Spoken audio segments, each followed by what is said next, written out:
Now we return to our top story. Russia ordering troops into eastern Ukraine. The leaders of US, France and Germany have held a call after Vladimir Putin's announcement declaring the Russia's move will not go unanswered. Later, the White House said it would announce more sanctions against Russia in coordination with the EU and Britain. Here's UK Prime Minister Boris Johnson speaking. Well, let me tell you what's been going on. So we've just had a Cobra meeting about the situation in Ukraine, particularly in the Donbass region, where plainly President Putin has now violated Ukrainian sovereignty. He's sent troops in, he's broken international law, he's repudiated the Minsk agreements and torn up the understanding from Budapest in 1994 that Ukraine's territorial integrity would be respected. He's completely torn up international law. We will immediately institute a package of economic sanctions, which I think as people would expect, targeted not just at entities in Donbass, in Lugansk and Donetsk, but in Russia itself, targeting Russian economic interests as hard as we can, and I'll be setting out a bit later on in the House of Commons what we are going to do. This is, I should stress, just the first barrage of UK economic sanctions against Russia, because we expect, I'm afraid, that there is more Russian irrational behaviour to come. From on the escalating crisis and how the international community will react to Russia, we can cross to London and join Arraign Special Correspondent Karl Bostic. Karl, thanks so much for joining us on Newsday. Tell us more about this decision by the German government to halt approval of the Nord Stream 2 pipeline. This is really very striking and consequential because this is a pipeline almost 800 miles long from Russia's Siberia that would deliver natural gas to Germany. More than half of Germany's energy, oil and gas needs comes from Russia. And this is the winter we're in right now, so they're very dependent on it. This pipeline was meant to deliver more gas much more cheaply so that you would have a lower fuel cost in Germany. It was expected that this would be green-lighted, months ago because it's been completed for some time. It was simply awaiting certification by the German government. In fact, the new Chancellor, Olaf Scholz, he's only been in power since December.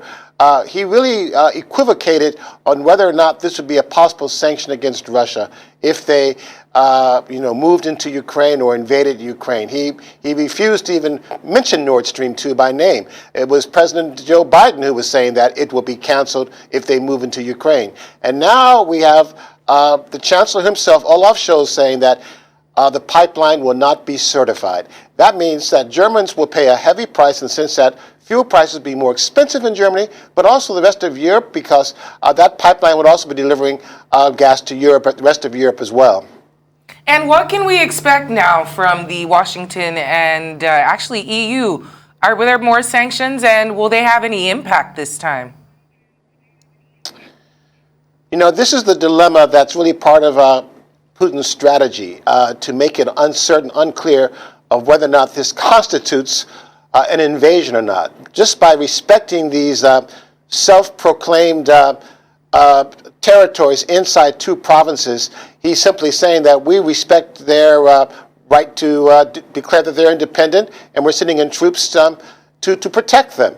Those, just to keep in mind, and I actually covered this region back in 2014, and I spent time in Crimea and that part of the region, those provinces or those areas only constitute 1/3 of those two provinces, Luhansk and Donetsk. So what's unclear about the recognition is this, and the Russian troops is this: are they going in just to preserve that 1/3 of the area, or are they going to try to expand that area and go further into the provinces, which in effect would be going into Ukraine itself, or the part of Ukraine that the separatists have not won?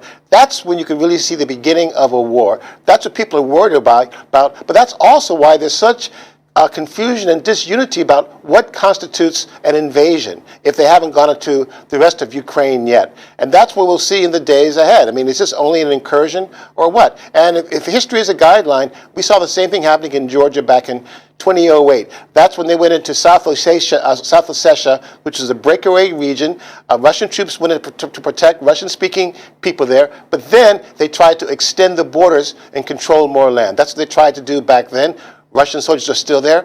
That's what we're seeing happening right now. All right, Karl, what happens now with the proposed meeting between Russia's Foreign Minister Sergei Lavrov and Anthony Blinken? Will that still take place? That's a very good question. It's an important question because, is the window for diplomacy closed shut or what?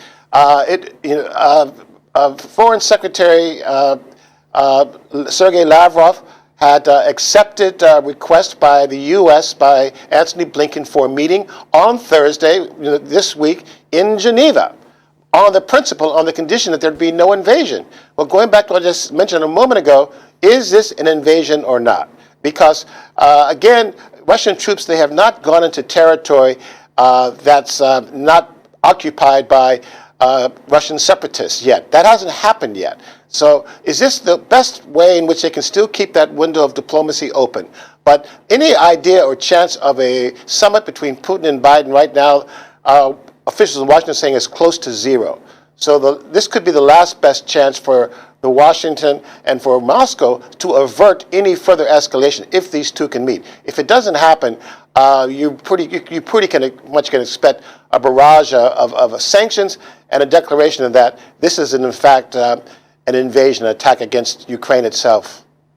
Well, there it is. Thank you so much for joining the program and explaining all of that for us, Karl Bostic.